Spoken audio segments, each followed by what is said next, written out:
Good morning to all. Good morning, good afternoon, good evening. I guess I am allowed to start at this point. My name is Monica Goracci. I am the director of the Department of Migration Management at IOM headquarters in Geneva. And I welcome you all to this launch of the Migration Multi-Partner Trust Fund Regional Joint Program, addressing drivers and facilitating safe, orderly and regular migration in the context of disasters and climate change in the IGAD region. I would like to welcome in particular our partners, ILO, the Platform on Disaster Risk Reduction, UNHCR and IGAD, our government counterparts, other UN family members and our donors and our other partners to this event. And I would like to quickly run through our agenda for today. We will start with the video welcome from the IOM Director General, Mr. Antonio Vittorino. The DG would have liked to attend in person, but this panel unfortunately coincides with IOM's biannual international dialogue on migration, which is celebrating 20 years of engagement this year. And this year it is focusing on accelerating integrated action on sustainable development, migration, the environment, and climate change, with a series of high-level panels discussion over the next 3 days. So we have a whole week dedicated to this theme, starting with the panel today. Then I'll hand over to Madame Fatia Alwan, the IGAD Director of Health and Social Development, for opening remarks. We're happy to be able to count on Madame Fatia also in our IDM this week on the third day. The third speaker will be Justin McDermott, the Deputy IOM Director for the Eastern Horn of Africa, who will provide an overview of the climate change and environmental migration trends in the IGAD region. And our fourth speaker will be Professor Mehari Tadelemaru at the Migration Policy Center of the European University Institute in Italy, who will tell us about the policy landscape and efforts to address climate and disaster-related migration, displacement and planned relocation in the IGAD region. As you can see, the agenda is packed with many interesting speakers. Therefore, I would like to emphasize the importance of keeping to time. We will try to have a questions and answer session after the first 4 speakers, time permitting. In any case, please do make use of the chat function, put your questions and your name so that we can group the questions. And should there be no time for questions, we can always respond to your questions after the event.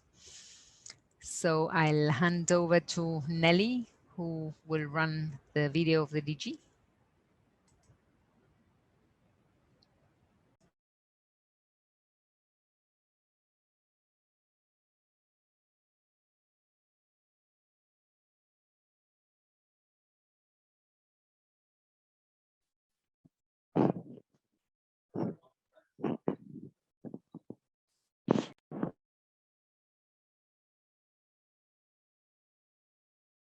Excellencies, honorable guests, distinguished delegates, partners and colleagues. A very good afternoon to you all. I'm delighted to be able to welcome you on this happy occasion of the official launch of the Migration Multi-Partner Trust Fund Regional Joint Program, which is titled Addressing Drivers and Facilitating Safe, Orderly and Regular Migration in the Context of Disasters and Climate Change in the IGAD region. Climate change and environmental degradation have been and continue to profoundly influence contemporary migration patterns, underlining the importance of more deeply understanding as well as responding to these growing drivers of migration. Our member states recognize the urgent need to address this challenge, and in 2015, IOM was the first organization to establish a division that focused exclusively on migration, environment, and climate change. Ever since, the organization has continuously been adapting and expanding its expertise on this topic to anticipate and respond to the request of its member states and address the needs of migrants. The resolve of member states to include climate change in the Global Compact for Safe, Orderly and Regular Migration in 2018 must be recognized as a landmark achievement in shifting the global consensus on this issue. It provides us with a reference framework to address the migration and climate change nexus and creates synergies with the commitments under the Paris Climate Agreement. In particular, the GCM aims to mitigate the adverse drivers and structural factors that hinder people from building and maintaining sustainable livelihoods in their countries of origin, and so compelling them to seek a future elsewhere. The UN Network on Migration also acknowledges that migration and climate change are pressing governance priorities, and decided to include this topic as one of its work plan thematic priorities for 2021 and 2022. As you are aware, the Migration Multi-Partner Trust Fund is a key component of the capacity building mechanism called for by the Global Compact on Migration. It is envisaged as an instrument that can support member states to realize the promise of the GCM. The MPTF was launched in the summer of 2019 and became fully operational last year, with the first set of 7 joint programs, including this regional one in partnership with the Intergovernmental Authority on Development.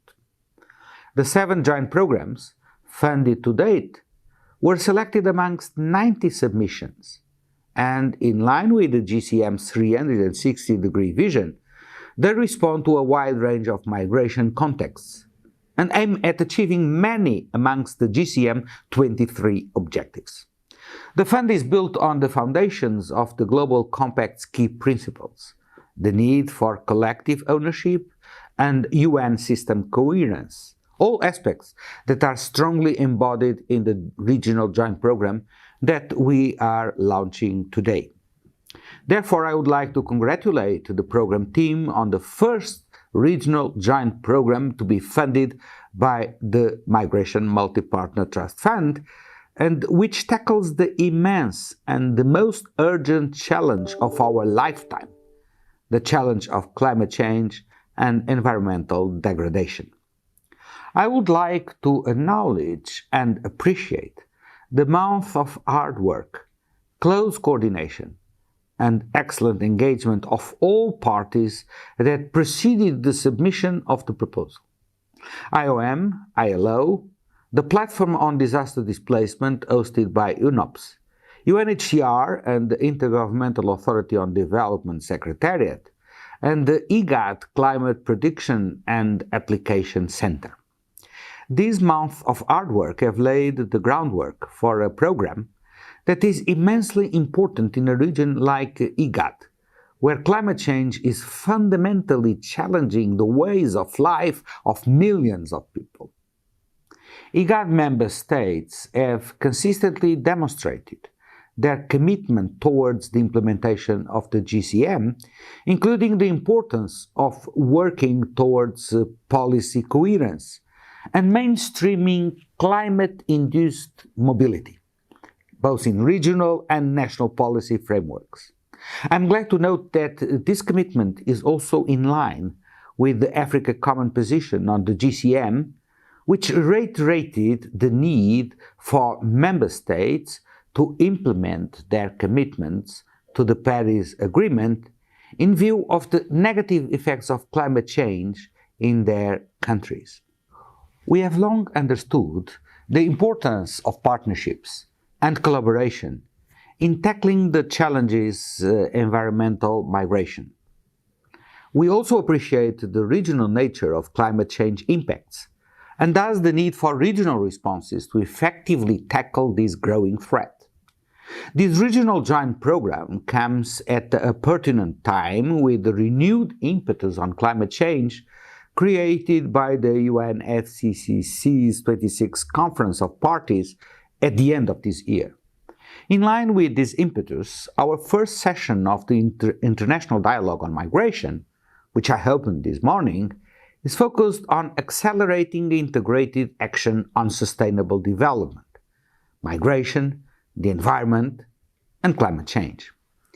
In closing, I would like to wish all speakers, partners, and participants a successful launch, and most especially to the program team, a successful implementation of this important regional joint program.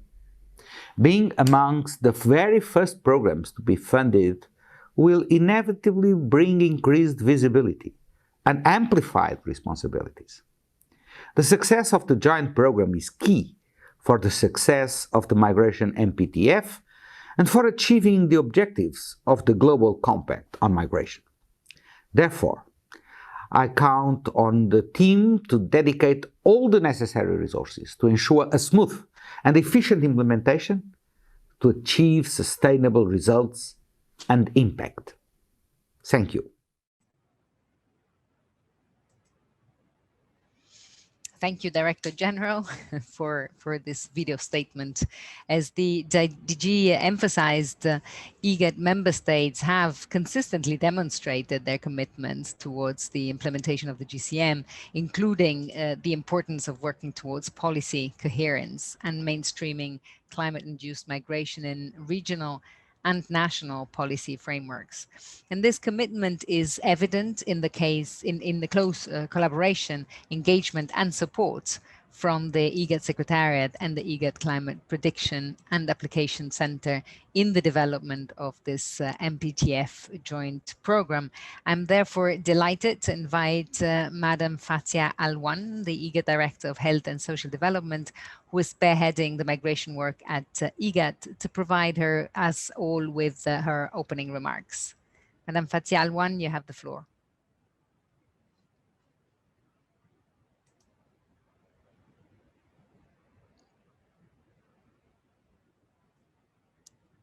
I had seen that you had joined.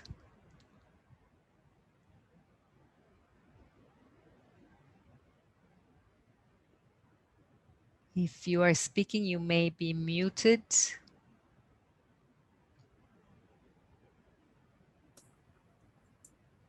Yes, hello from the IGAD Secretariat.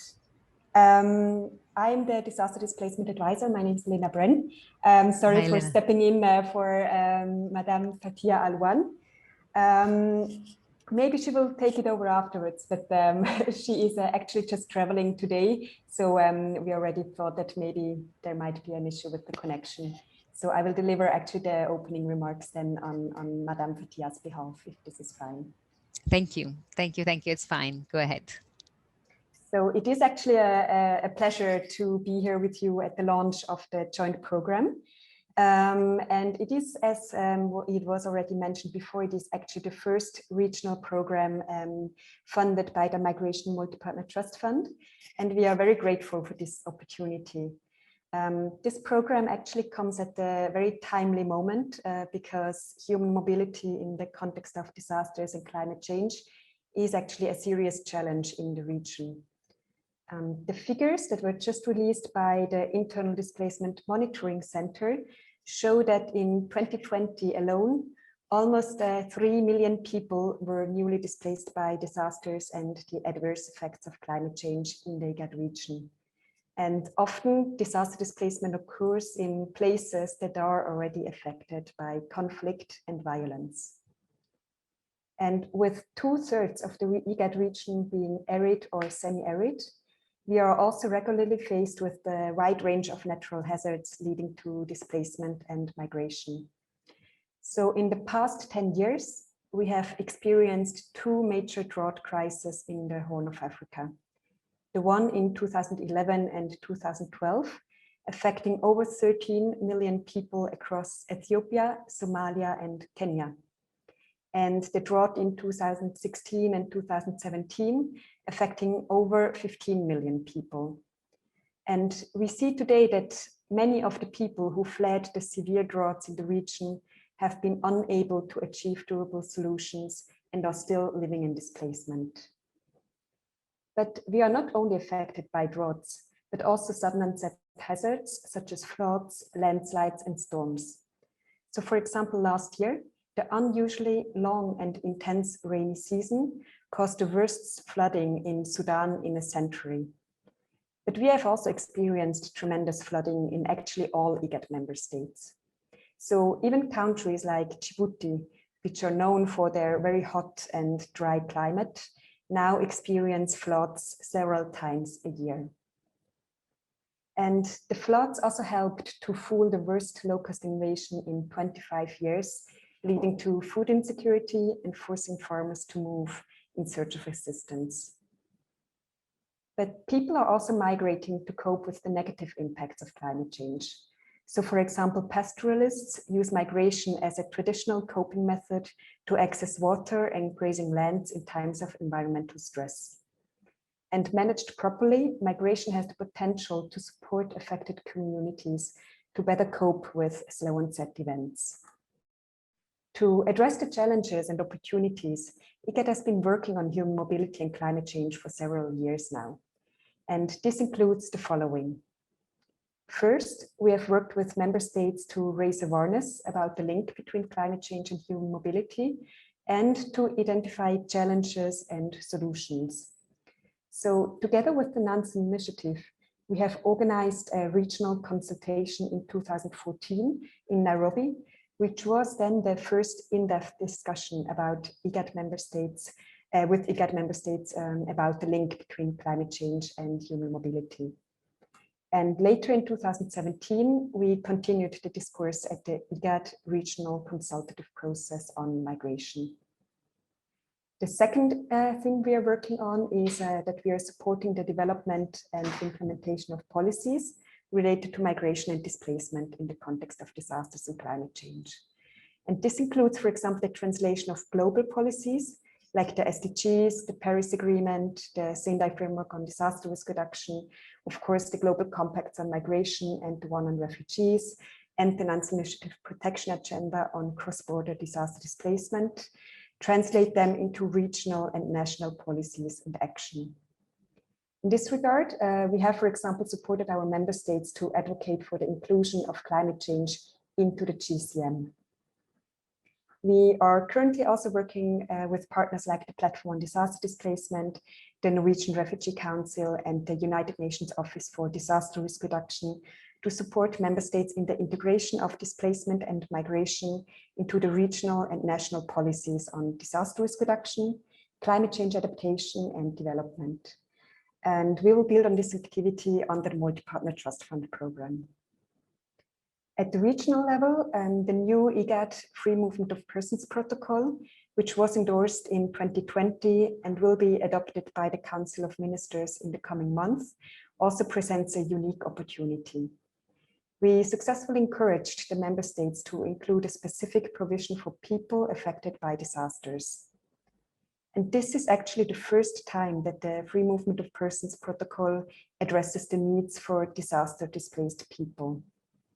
It provides a great opportunity because it not only facilitates the entry and stay for those who are moving during or after a disaster, but also allows those at risk of displacement to move preemptively. In addition, their stay will be extended as long as return to the country of origin is not possible or not reasonable. And of course, the next step now is to support the member states in its implementation. The third area is delivered by IGAD's Climate Prediction and Application Center, ICPAC, who is delivering climate services and forecasting and early warnings in Eastern Africa. So ICPAC is responsible for several programs on disaster risk reduction, climate change adaptation, and resilience building. ICPAC will also have a crucial role in the implementation of the joint program, where disaster displacement risk models and forecast will be developed. And this activity will be complemented by support from GIZ to develop a model for human mobility with a specific focus on slow onset events. And last but not least, with the support of Switzerland, we are also working towards improved migration governance in the IGAD region. And this also includes specific activities to increase preparedness, prevention, and response to disaster and climate-related displacement. So these 4 areas are are the processes and programs that are coordinated and implemented by IGAD directly. But of course, our partners of the joint program are responsible for additional initiatives. So this joint program actually presents a unique opportunity to bring together the expertise and experience of all the partners and address the existing gaps. So collectively, the following priorities were identified in the joint program, which are also the priorities for the IGAD region. So the first one is the need to generate data to better map, understand, predict, and address migration movements and the risk of displacement. The second priority is the inclusion of disasters, climate change, and environmental degradation in national and regional human mobility policies. The third point is to strengthen preparedness and response capacity and coordination.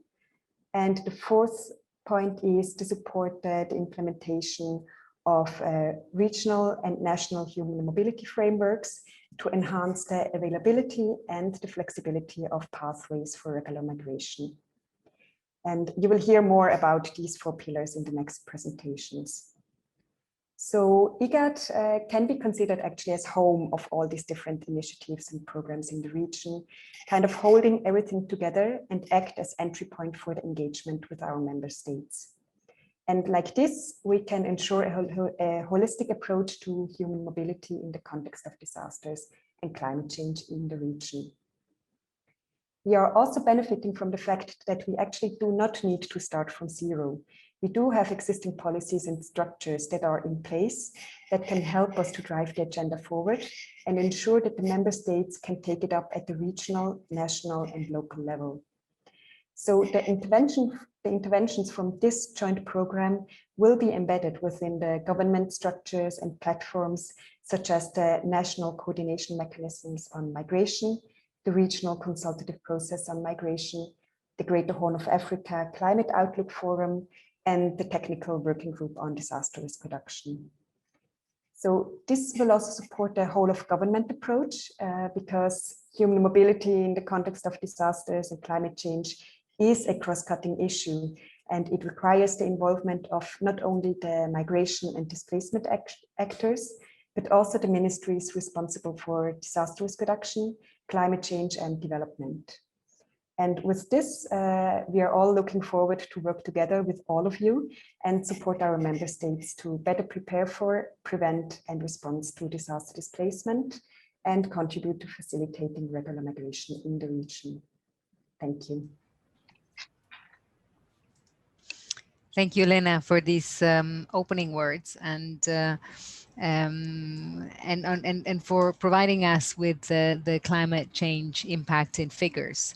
The work that IGAD has engaged in on human mobility in a region heavily affected by climate change is indeed innovative, ambitious, and very forward-looking. Dialogue, translation of global policies into regional and national policies, partnerships are all key to advance addressing migration and climate change, as is the investment that you mentioned in forecasting and evidence through the ICPAC. So thank you very much for sharing these. I would now like to invite my colleague Justin McDermott, the Deputy Regional Director at IOM's East and Horn of Africa Regional Office, to give us an overview of the climate change and environmental migration trends in the IGAD region. Justin, you have the floor. Thank you very much, Monica. Honorable panel members, esteemed moderators, excellencies, distinguished participants, ladies and gentlemen. I'm delighted to speak at this launch on behalf of Regional Director Mohamed Abdikar. As already flagged by Director General Vitorino and Madam Lena Bren, climate change is a real challenge in the IGAD region, with profound impacts on people's lives in general and on mobility patterns in particular. It's important to note that the different types of climate change impacts result in different types of mobility and associated vulnerabilities. Sudden onset disasters, for example, such as flooding and landslides on the one hand, and slow onset processes such as drought, temperature, and sea level rise on the other hand, tend to lead to different migratory outcomes. Also, the link between climate change and migration is by no means linear or simple. For example, whilst environmental degradation is often a push factor for migration, climate change is not always directly responsible for environmental degradation. Many other factors, such as population growth and the resulting land use change, are other important factors. Sudden onset disaster displacement is usually rapid, temporary, and across short distances. There's immediate risk to life and little time for preparedness and decision making. We heard Madam Bren tell us that almost 3 million new displacements associated with climate-related disasters were recorded in 7 countries of the IGAD region last year. Disaster displacement can also be cyclical, with some communities returning to their homes only to experience displacement again a few months or a year later. Often, environmental degradation is in part responsible for the intensity of disasters. For example, flooding and landslides are often associated with deforestation and soil erosion. Climate change is also associated with a growing number of rural to urban migration. UN predicts that over 50% of sub-Saharan African population will live in cities by 2050. And as we currently stand, over 50% of the sub-Saharan urban population lives in slums. Rural to urban migrants are often settled in areas that are not normally considered to be safe for habitation, where the risk of disaster might be high. These could be areas prone to flooding or landslides, for example.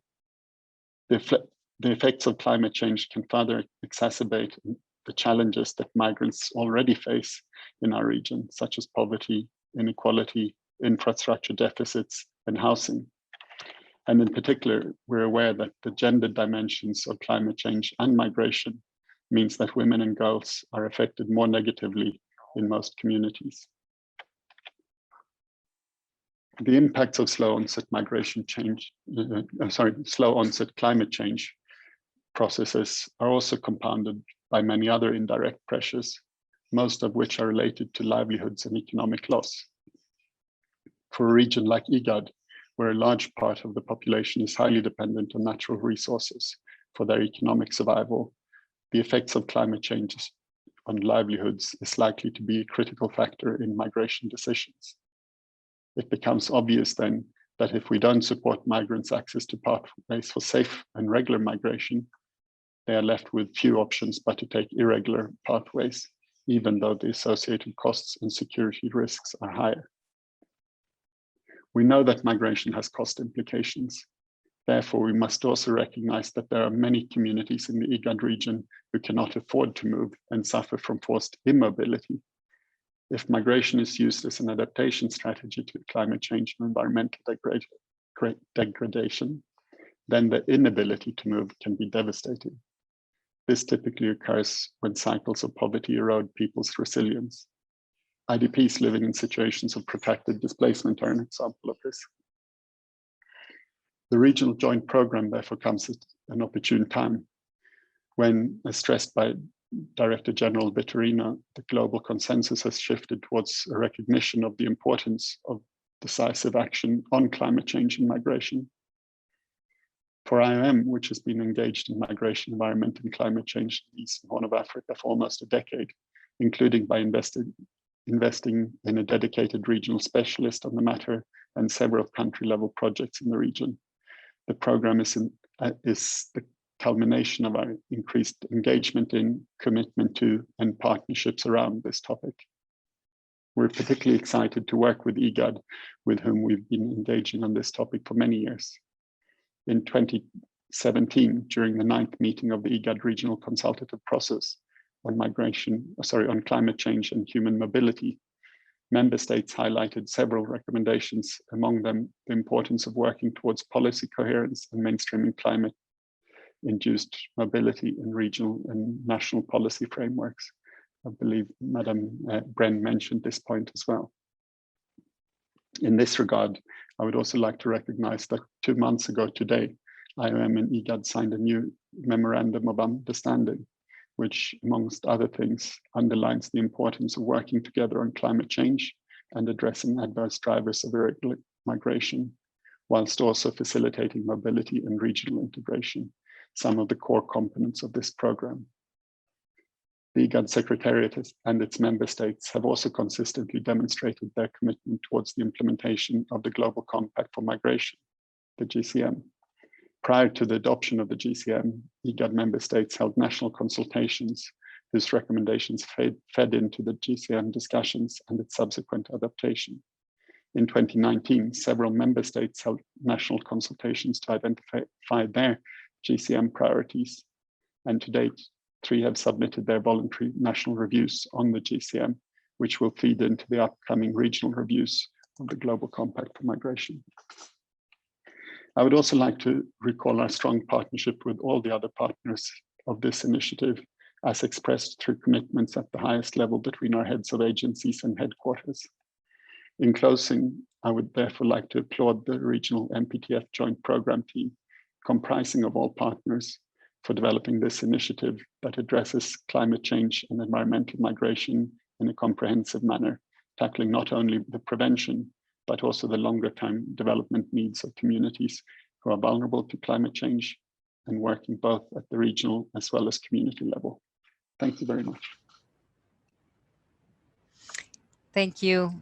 Thank you, Justin, for describing the complexities of how climate change and environmental degradation influence different types of human mobility, to include forced immobility, and particularly also for highlighting that women and girls are often more negatively affected by climate change due to existing structural inequalities.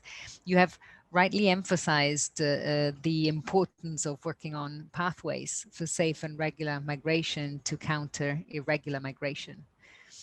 We now look forward to hearing from the next speaker, our 4th speaker, Professor Mehari Tadelemaru, who is a professor at the Migration Policy Center at the Robert Schuman Center for Advanced Studies, as well as the academic coordinator for the Young African Leaders Program at the School of Transnational Governance at the European University Institute in Italy. Professor Mehari will walk us through the policy landscape and the efforts to address climate and disaster-related migration displacement and planned relocation in the IGAD region. Professor Mehari, you have the floor. Thank you. Thank you so much. Let me also join other speakers in thanking the organizers, all the partners of IGAD here also, and IGAD itself. At the same time for inviting me, but at the same time for congratulating you for the launch of this program, this fund, and in partnership with the regional organization IGAD. In my presentation, next slide, I would like to focus following the presentation that were made and on the region's vulnerability is clear. Shocks, both man-made and natural shocks, affect the region significantly, and this leads to displacement of population both internally and externally beyond borders, and as a result, fundamental rights of individuals and communities are negated to a large extent. And IGAD, as you know, the precursor of the current IGAD with single D, was Intergovernmental Authority on Drought and Desertification.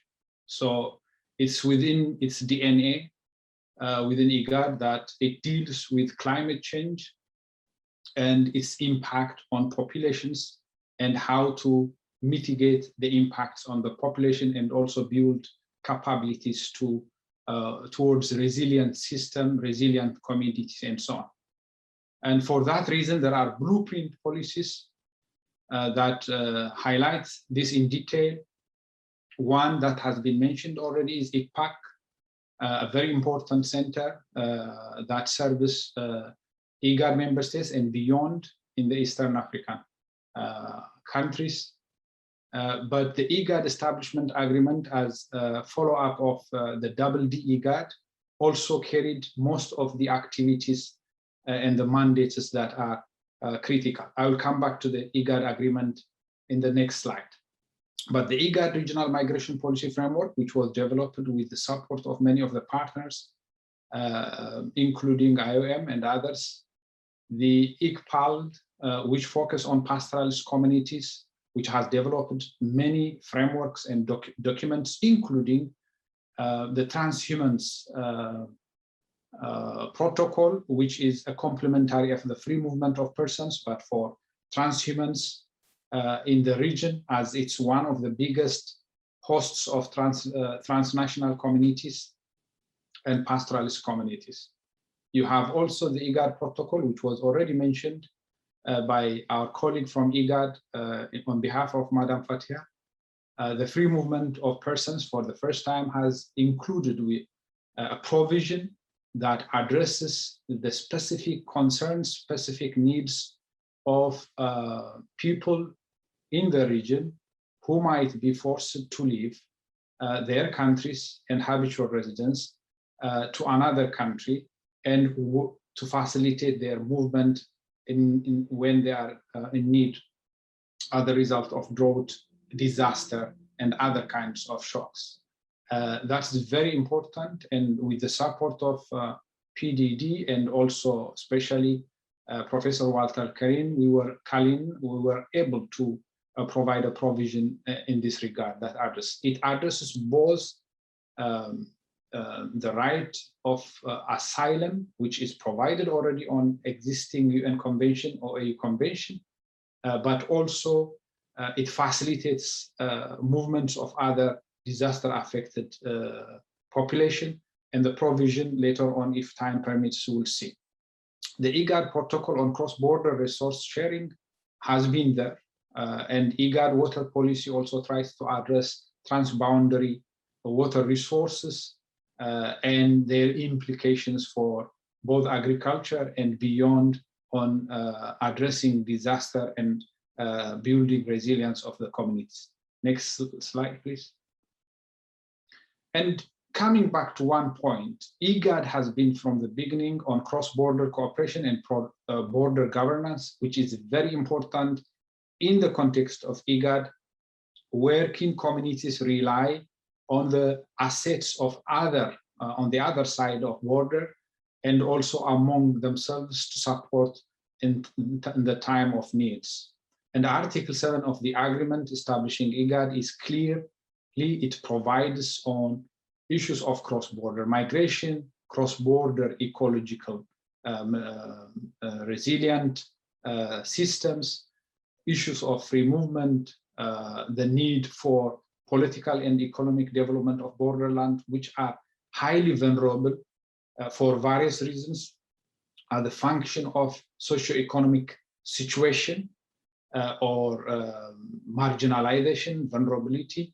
On top of that, governance also significantly contributes to the problem we have in the region. So it tries to address also borderland communities towards a softer and greener border where people could rely on the support of kin communities and the other sides of a country, where borders are not seen as frontiers of ending one jurisdiction and beginning another one, but communities could interact to support. And the efforts, the blueprints that I mentioned earlier, try to contribute to this. Also addressing border disputes and conflicts, crimes, border security governance, and transboundary resources that I have mentioned. Next slide, please. And the migration policy in IGAD, which follows AU's policy, is basically to see that displacement and mobility constitutes in general migration, but displacement as a result of being forced to leave, it makes it sort of involuntary in general, even if not strictly in terms of concept. And as much as possible, displacement is to be addressed, reduced, eliminated if possible, whether it's as IDPs or refugees, but mobility is to be encouraged as much as possible, but also addressing the negative sides of harmful sides of mobility, which doesn't constitute within the legal framework of the country. It wants to encourage, through the free movement of persons and transhumance protocols, to encourage legal, integrative mobility, which is considered as a good and part of the mandate of IGAD and the part of the mandate of the African Union.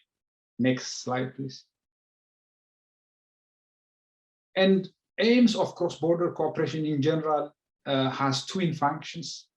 One, facilitating movement of persons, goods and services, as has been mentioned, but at the same time also protecting and developing the region and its assets, at the same time ensuring border security, governance, and development by sharing responsibility among member countries. There are also strategic pillars that are identified in the overall documents that we see. Issues of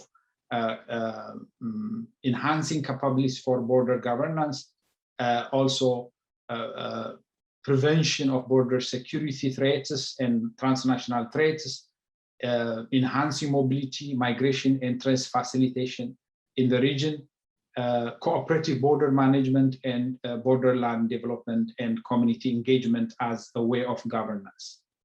Next slide, please.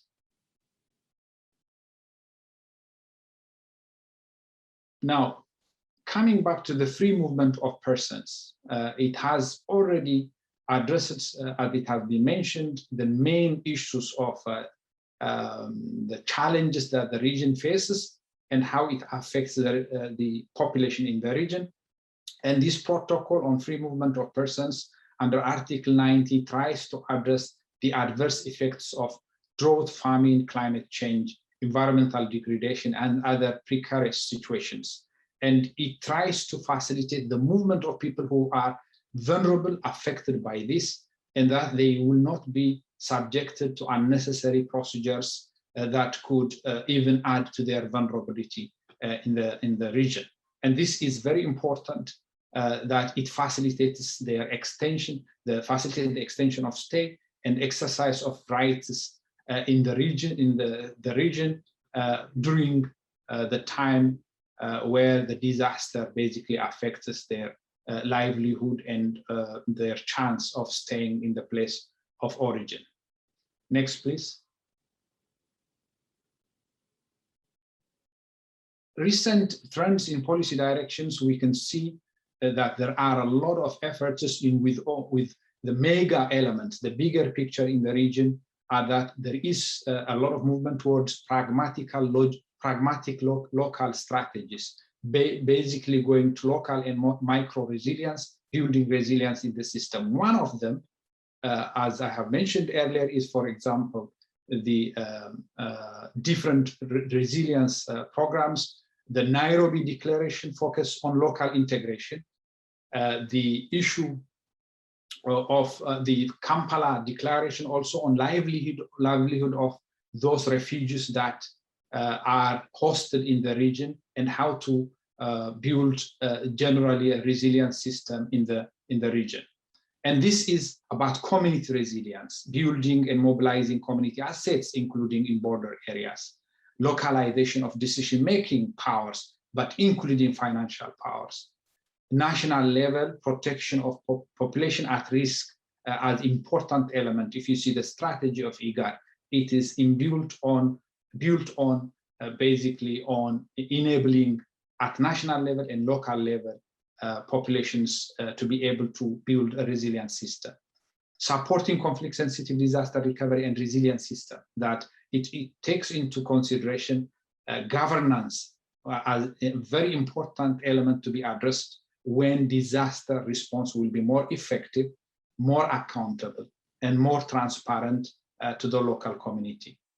And there is, of course, the need to continually address the structural vulnerability for extreme poverty in the form of extreme poverty, where it becomes actually that the difference between IGAD region and other regions facing disaster, for example, in Australia or elsewhere in California, is the fact that it is the structural vulnerability of the governance system, the community assets, and the community system that is affected. And addressing that will be very, very important.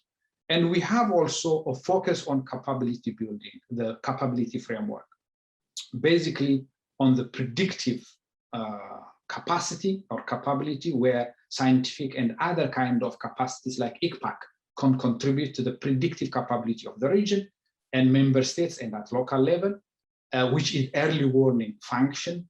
And early warning has to transit or to transform or graduate to early prevention, which is very important. It's not only about scientific, but behavior and organizational culture of IGAD, member states at national level, even AU and the UN system or the international community, which is very complicated, that they come early response to disaster becomes unimportant. And of course, we have the prevention, the response, and also the adaptation, the capability to adapt to disasters will become important. So the four capabilities of prediction, prevention, response, and adaptation becomes important. These are the pillars of IGAD documents, most of the strategic documents that we have, and they are included in many of the documents that we have in IGAD. Next slide, please. Generally speaking, if I may say one point here is that the region has gone far in terms of advanced normative frameworks. So the norm setting has advanced, the norm diffusion and norm dissemination, policy dissemination has also gone far. The methodology IGAD has been applying is that to go to member states and engage them from bottom up to bring the most important elements that should be done at IGAD level.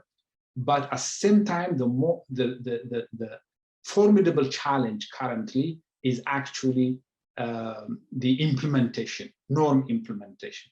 And in implementation, there are myriads of barriers towards effective implementation, transiting from norm setting to norm implementation, which is a serious challenge in finance, in political will, organizational culture, and other aspects of barriers. Thank you.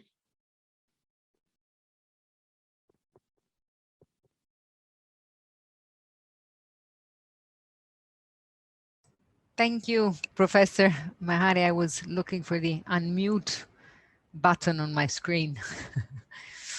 Thank you very much for a very comprehensive and detailed explanation of the significant policy landscape in the IGAD region. Indeed, it's really impressive to note how advanced and innovative the region is in relation to addressing cross-border cooperation and the range of climate-induced human mobility through these different policies. So thank you very much for this. Before opening the floor, because we're having now some 12 minutes for questions and answers, I will ask my colleagues to moderate the chat, but I would also like to encourage you to turn your camera on and to speak freely. But before doing that, I just wanted to go back to something our IOMDG Vittorino mentioned, and that is the recent establishment of a new UN Migration Network work stream on climate change and migration, which is co-led by UNFCCC, ILO, and IOM. And I just want to say we really look forward to see how we can join efforts systematically to address climate change and migration jointly and move ahead, including on the topics mentioned by you today in your interventions. So with this, I open the floor for discussion.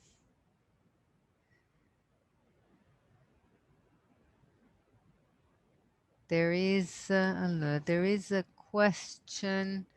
Yeah, and please address the questions to the speakers so that we know who can take up the comment.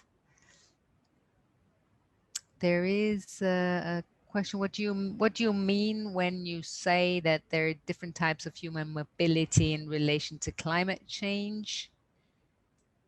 Guess this is a question for Justin. Justin? Thank you very much, Monica. Sorry, I'm getting a bit of feedback here on my microphone. Anyway, so yeah, as I mentioned, with rapid onset changes, disasters, you often see temporary displacement, usually nearby, in search for like saving their lives and with limited time for preparedness. Whereas with slow onset changes, on the one hand, you may have more time to plan for this and adjust, but on the other hand, you may experience this slow deterioration of livelihoods where all of a sudden you find yourself unable to move and you're stuck in this immobility, if you like. But then with some more preparedness, or with some like when you've managed to move before you've eroded all your resources, you find people sometimes migrating out of geographically out to further afield, looking for jobs abroad, perhaps, or from rural to urban, as I mentioned, but that can also entail migrating livelihoods, if you like, from being a farm worker to ending up in urban poverty, or from being a pastoralist and having to adjust into another type of livelihood. Yeah, so I think I'll stop there. Thanks. But I guess the point is it has different impacts on how we can work with disaster risk reduction, with adaptation policies, etc. Over. Thank you, Justin. I have here on the chat a few questions for Dr. Mehari. Dr. Mehari, you mentioned the resilience and IGAD member states have committed towards development of adaptation and resilience strategies as part of the GCM commitments. Are there any good practices in the IGAD region that could be highlighted? This is from Alice Kimani from IOM. Then I have a question for you from Joanna Carlson. To what extent does IGAD leverage the private sector in the region to address climate change?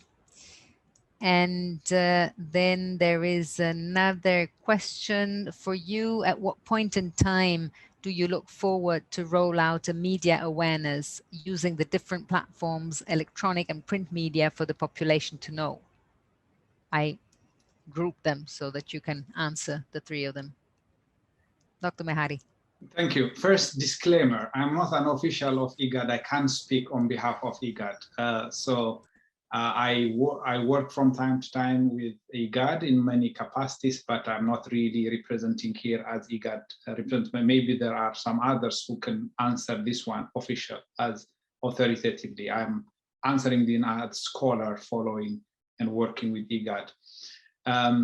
So to start with, the private sector engagement, it's just there is engagement with the private sector, but not yet fully with climate on the climate change issue.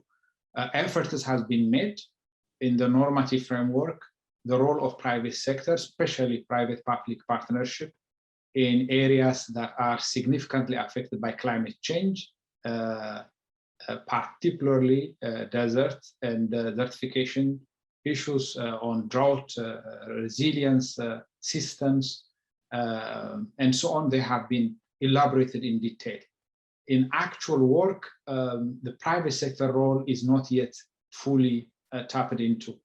There are border area cluster arrangements where some private sector have been involved, and also the civil society has been engaged, especially in border areas and cluster programs, but not yet fully utilized beyond policy frameworks and actual work on the ground. There are efforts, for example, on the livelihood of refugees and how they're improving their livelihood, and also establishing a resilient system where host communities could also support these refugees in the process of local integration. So there are efforts, there are recent discussions about, for example, engaging large corporations in the region to help in building resilient systems in these areas, in the clusters, in the border areas, through either joint investments, development zones, economic zones, special economic zones, border post facilitations, one-stop border post, for example, but they are yet to be fully tapped into. On the second question on the classification of semi-arid region, clearly, yes, that is the recognition of full recognition of the region's topography, resources, and so on. There is a recent effort to engage on the issue of maritime domain, including maritime blue economy development, the Red Sea, the Gulf of Aden, from a political, geopolitical contention and competition that is happening in the region. You can see the presence of many military forces and so on. Two issues of maintaining the ecology and the maritime domain life, especially the aqua life and so on, and also its relation to coastal areas and how those coastal areas could be affected by whatever happens in the water bodies, the maritime domain, and the need for a more strategic engagement on those areas, especially in relation to its impact on peace and security, but also its impact on the livelihood of coastal area population when you have increasing presence of development of ports and commercialization and privatization of ports, and how it affects the region in general, the population. Now, of course, there is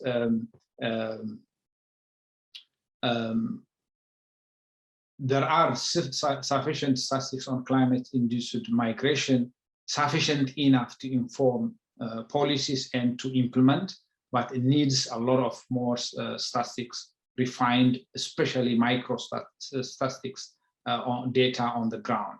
And work is going on. There is effort to work on data capacity of IGAD with different partners, including Sweden.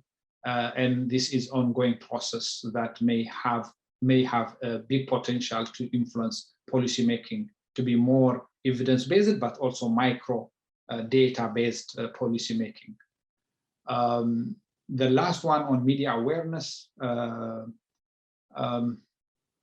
is still limited. There is effort recently on the need to publish most of the studies and ensure there is media awareness, public awareness in general on what IGAD is doing and the role of media in this regard in changing from transforming most of the actions and the awareness of the population to transformation of behavior, for example, on adaptation, on issues of reduction, disaster reduction, or conflict reduction, other kinds of preventive aspects. Even the predictive capacity IGAD has is limited, but with the capacity it has, for example, like ICPAC, still needs a lot of media awareness work in general. Thank you. Thank you, Dr. Mehari. Maybe Lena can take the first question, and then there is a question for you, Lena. If you could comment on any plans for possible research data collection on climate change displacement nexus in the IGAD countries and whether there is any indicative time frame.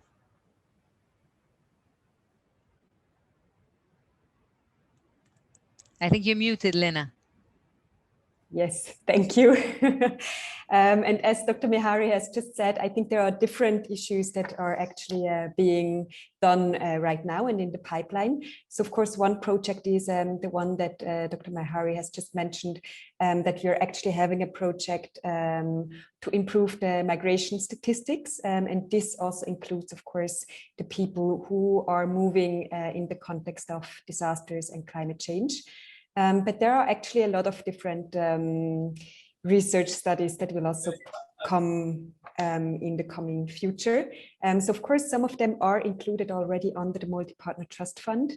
A few activities are included there, but we are also having other discussions. So for example, right now, we do have discussions looking into developing a policy and research agenda on looking into the whole African continent, but with a specific focus actually on IGAD, on the SADC region and on ECOWAS. And we already had several kind of discussions within that group and with different researchers. And the aim is that the outcome document, which is done already in beginning of July, that this actually will then also kind of help us to frame and pick up a few things that where we see that this is actually needed to be picked up in the coming months. So yes, I kind of can respond that please have a look at the different pillars that will be represented afterwards. And also we will have more information after we kind of have done and finalized the research agenda collection together with our partners. Thank you. Thank you, Lynn. I think we have come to the end of our time. There is still one question for Dr. Mahari. I don't know if I can take it, maybe 1 minute answer. And it says newly established employers organization in the region known as Confederation of IGAD Employers. How best do you indicate we could collaborate in the climate issue in the region? 30 seconds answer. Yes, very brief. I think the IGAD Business Forum is meant for this kind of collaboration, and the trade union confederation should approach IGAD Business Forum or the executive secretary directly to engage directly on this. And you'll see also in the different policies, this has been taken into consideration, including on the consultative meetings we have for the free movement protocol. We have engaged at member states level and their capitals too, including trade unions. But a well-established arrangement is the IGAD Business Forum is a good entry point to engage IGAD on all these policy issues and implementation. Thank you. Thank you, Dr. Mahari, and thank you to all for very informative presentations and discussions. This was just the first panel. I'm looking forward to the discussions in our next panels. My colleagues will monitor the chat and will provide the responses that to the questions that come and that we didn't have the time to answer. So thanks again to all the panelists of this first panel. And I now hand over the floor to the moderator of our next panel, my colleague Michelle Layton from ILO, the Chief ILO Labour Migration Branch. Michelle, thank you, Monica. You have the floor. Thank you. Well, thank you so much, Monica, and it's really been an interesting chat and discussion. I've been looking and following the various questions, but perhaps in this session we can also look at the different questions and follow up from your session, Monica. And I would encourage everyone, please, to put your questions in the chat box early, and we'll call on you as soon as we end the panel. And I'd like to thank everyone for joining this session, where we're going to look a little more deeply at the program itself. So let me introduce myself. I'm Michelle Layton, Chief of the Labor Migration Branch of the International Labor Organization. I'm really pleased to be here representing ILO as moderator of this session. We see this as a very high priority. ILO leads the UN efforts to help countries make a just transition toward environmentally sustainable economies, on green jobs, and in labor migration. And we've really been pleased to join the partners in creating this project and in supporting it as an executive committee member of the UN Network on Migration, but also as a member of the Multi-Partner Trust Fund Steering Committee. I think as DG Vitorino mentioned, this is the first such project of its kind. And it's been really great for us to build on the partnership we've had with IGAD on labor migration and climate change. The project targets several global priorities at the same time, which makes it quite innovative. It's tackling climate change, protecting migrant workers and migrants, and helping them to contribute to their communities, but also helping communities rebuild their economies to make them greener and more sustainable, but also more just for society. And I think given what we're seeing and coming through the COVID pandemic, those who are still in the midst of the pandemic, it's going to be particularly important to help rebuilding economies. So this session is going to be looking at the specific components referred to earlier by Justin. It'll provide more details on the goals and objectives of each of these components and some of the ways forward. I think what you'll see is that together these 4 pillars that have been mentioned are innovating by crossing different disciplines, different institutions, different stakeholders, and across borders in the areas of environmental protection, economic development, labor migration, and rights. And it will bring together different ministries working in those areas to support their joint efforts with other stakeholders in the context of a whole of government approach as called for by the Global Compact. And we're really delighted that this is going to include ministries of labor, businesses, which was just mentioned in the chat, and trade unions. The interventions are also designed to actively engage the migrants themselves in the project planning and implementation in a participatory manner by taking into account the differing needs of rights of women and rights of women, men, girls, and boys. So let me reiterate these 4 main pillars because we're going to dissect the discussion within each pillar. So the first is data and knowledge. The second pillar is national and regional policy frameworks. The third is on disaster displacement preparedness activity. And the fourth is on creating regular migration pathways. These are all based on international human rights and labor standards. And they're addressed respectively under the 4 challenges identified in relation to livelihoods and human mobility that we've heard about a bit in the beginning of this session within the context of disasters and climate change.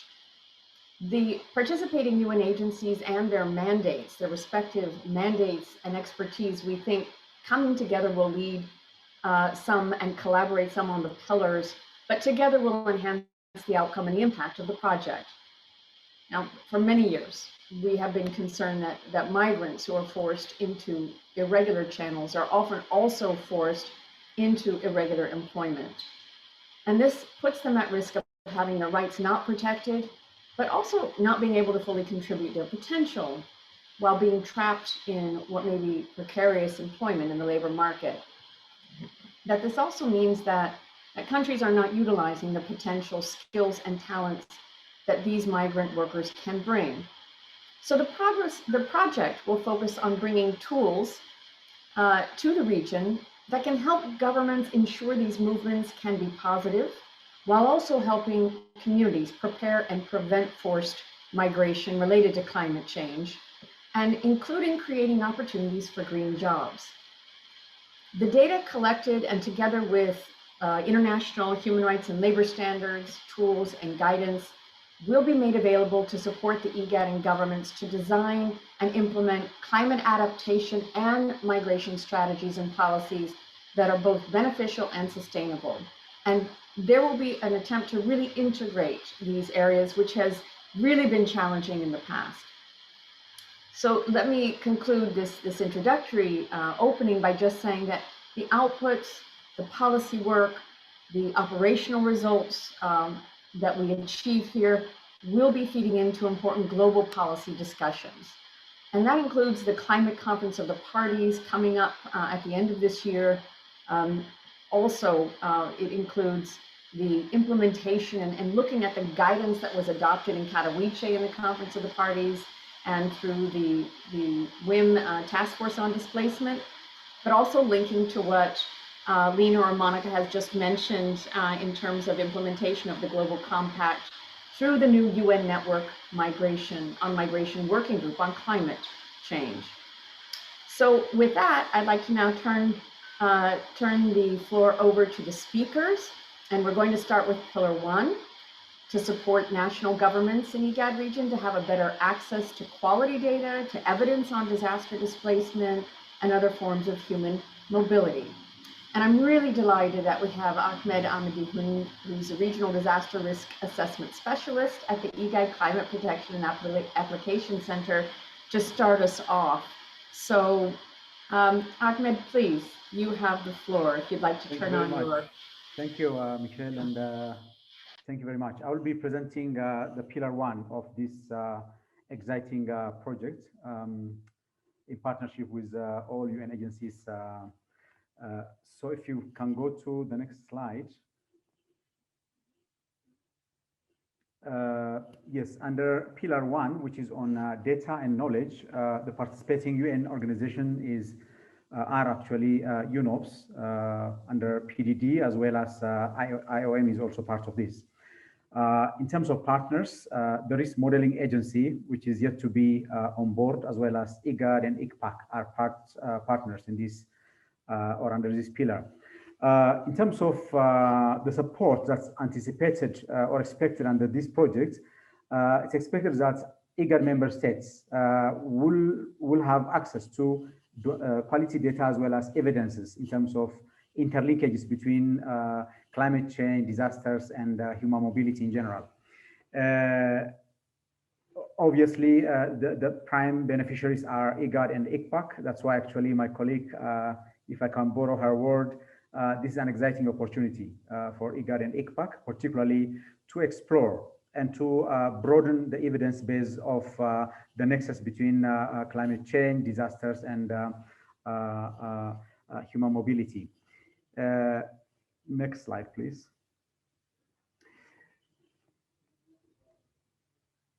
Under pillar one, again, if you look at the first outcome, which is national governments or IGAD member countries will have an enhanced capacity and enhanced access to quality data and evidence on disaster displacement, risk, as well as on the forms of human mobility.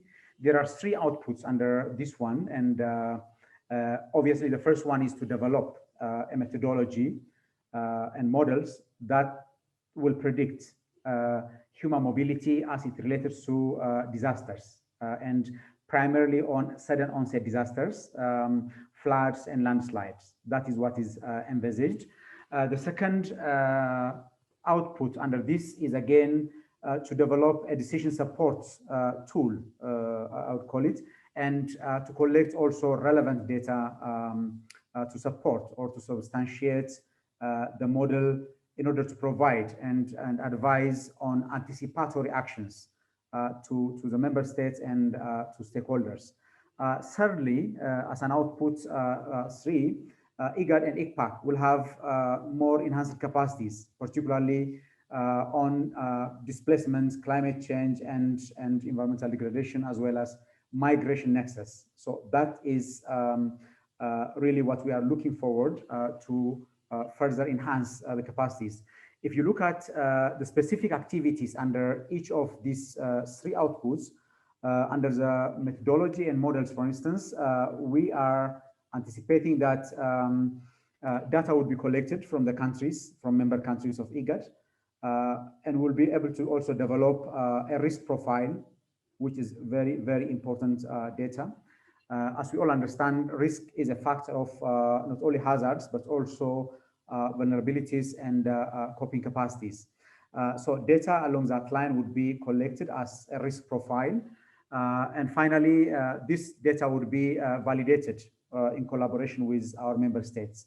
That would give us a confidence, particularly to see the performance of our models in terms of predicting, as well as in terms of relating to the data that's being collected at national level. Such important forums as Greater Horn of Africa Climate Outlook Forum, the working groups like the migration working groups would be an important channels where we'll bring the outputs to test. Under output 1.2 on decision support tool, would be looking forward to again bring in a kind of a cause and effect sort of relationships, particularly not only in terms of the anticipatory actions, but also in terms of the early actions to prevent from displacement from happening. In that connections, there are policies, as was mentioned also by previous speakers, on disasters, on climate change, on human mobility. All those policies and strategies will also be part and parcel of this decision support tool. Again, there would be a validation, particularly a testing venues where we'll bring in relevant stakeholders to be able to see how well the concerns and priorities are taken into the decision support tool. The other one is also, we wish to present the results of the different policies, international and investment and response relevant to particularly relevant forums, as I said, like the GACOFs and some other ones. Under output 3, which is on supporting IGAD, the first one is a coaching activity by IOM, particularly on displacement tracking metrics, where ICPAC will be benefiting in trying to relate the climate part of the discourse with human mobility and disasters. As we know, disasters are becoming more frequent. Case in point, for example, is the cyclones in the Indian Ocean, which were a rare phenomena. If you look at over the past 3-4 years, it's no more a rare phenomena. So that linkages between disasters, climate change, and human mobility are quite important. And in that regard, such support from IOM would be one important output. The other is also there will be a deployment of a mobility expert to ICPAC, where, as I said, we wish to expand on that regard, on the nexus, as I indicated, as well as in building our capacities in trying to understand the dynamics in terms of not only climate change, but the disasters as well as the human mobility, which recently been explained as a growing threat in this part of the world. I think those are my points, and I thank you very much. And over to you, Madam Moderator. Thank you so much. Really, really interesting that you were able to walk us through the different areas of data, but also the predictive modeling potential and how this can be used to inform policies, Ahmed. So thank you so much for, for your starting us off on such a good footing and with this technical overview. I'd like to now turn to Pillar 2 of the joint program, and this supports the inclusion of human mobility considerations in the context of disaster, climate change, and environmental degradation into national and regional policy frameworks, and supporting also the linkages to the implementation of the Global Compact on migration. And for this, we're going to hear a presentation by Lisa Lim Ken, who is the Regional Thematic Specialist on Migration, Environment, and Climate Change at IOM's Regional Office in Nairobi. So over to you, Lisa, and thank you very much for joining us. Thank you very much, Michelle. So I will give us an overview of Pillar 2. So to start with, just to say that Outcome 2 will directly support IGAD and its member states to ensure that migration is integrated into climate change and disaster-related policies. But I guess more importantly, a key aim of this outcome is to integrate the views and the voices of affected communities into these policy discussions. So there is both a research and a community project component under this pillar. But before I go into the details, I think it's important to note that we are building on existing programs and studies. Firstly, we are building on a recent study, a joint study by the IGAD Secretariat and the Norwegian Refugee Council, which identified whether human mobility is integrated into development, disaster risk reduction, and climate change adaptation policies and strategies. We also have a parallel study being undertaken under the Better Migration Management Joint Program that IOM is part of, in which we're analyzing climate change references in migration policies to support this big effort towards policy cohesion. Another important and maybe more general point before I go into expanding on the work under this pillar is just to state that this joint program was designed as a single whole program, despite the fact that different agencies are responsible for different outcomes. Michelle, our moderator, has already mentioned this, but it cannot be stressed, I think, too often, especially as we, the joint program technical team now, are presenting under different pillars. You know, it could actually look as though the program is made of separate units, but it isn't. So on this pillar, for example, whilst IOM's work directly addresses policy, all the agencies are contributing to the policy work through their particular outcomes and through the policy forum that is envisaged under this pillar. Thus, you will see that all partners are indicated on this slide. Next slide, please, Nora. So going into a bit more detail, IOM's activities here consist of a deep dive review of the climate change, disaster and related policies, for example, the NAPs, National Adaptation Plans, and the NDCs. And where we will be focusing on 1 or 2 countries in the region to identify entry points for integrating migration into these policies. The recommendations from this review will then be validated through a community-led pilot project, in which we will be emphasizing the gender perspective. Since we know that the impact of climate change is highly gendered and that women and girls are often most negatively affected, we will specifically ensure that women are consulted in the design of the pilot project and that their feedback on good practices, like what works and what doesn't work, is fed back into the report and brought to the national and regional policy dialogues. The validation process will include a mapping phase that will collect local evidence of good practices of climate adaptation and or DRR strategies that build community resilience. The exact details of the pilot exercise, we cannot really say at this stage because they'll be determined by the results of the deep dive policy review and the recommendations resulting from the mapping, and also by the interest expressed from the targeted communities. The criteria, as for all IOM migration, environment and climate change projects, will center on communities whose livelihoods are adversely affected by climate change and environmental degradation, and who may have migrant members or may have members who are considering migration as an adaptation strategy. So the selected target communities could well be characterized by different types of human mobility. In terms of government engagement, the relevant ministries and national coordination mechanisms, the NCMs, will be consulted, and government counterparts also will be engaged through the inception of the project and through to the policy dialogues, which will be organized at national and regional levels.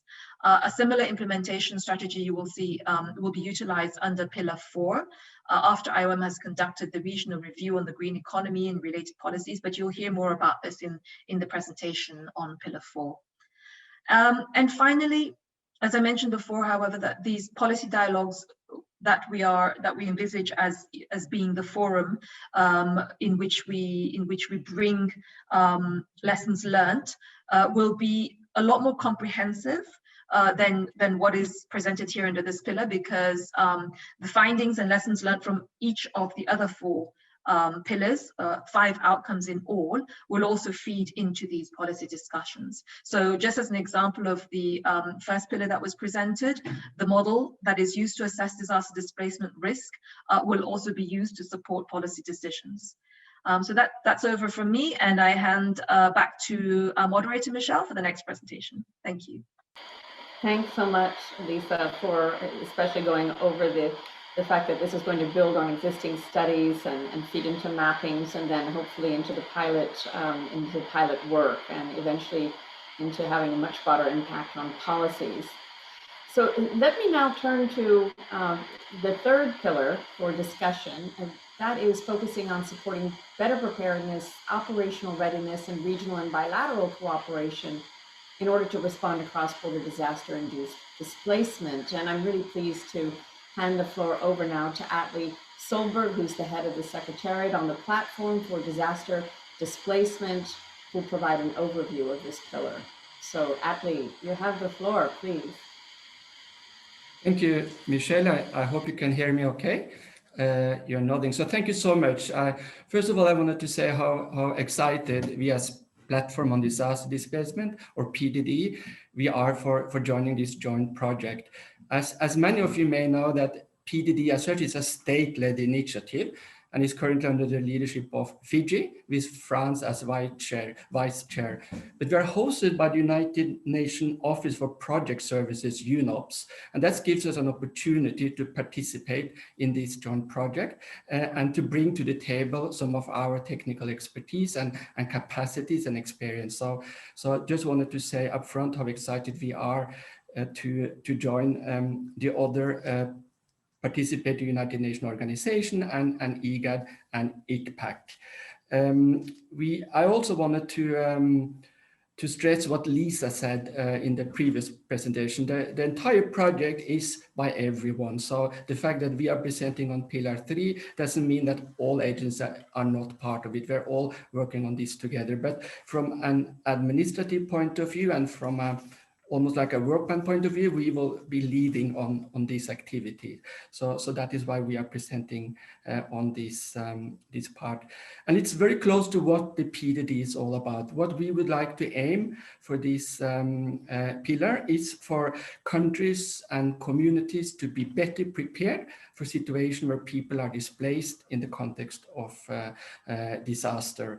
And we are building on some of the experience we have worked on elsewhere, for example, in the Americas, to strengthen the preparedness capacities for this disaster and the consequent displacement.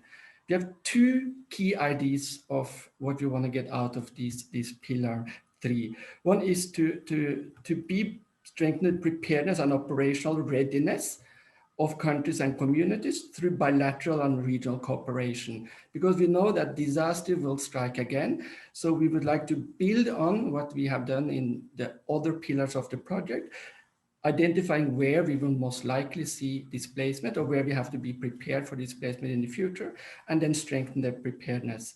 And we want to build that preparedness through development of tools and policy instruments.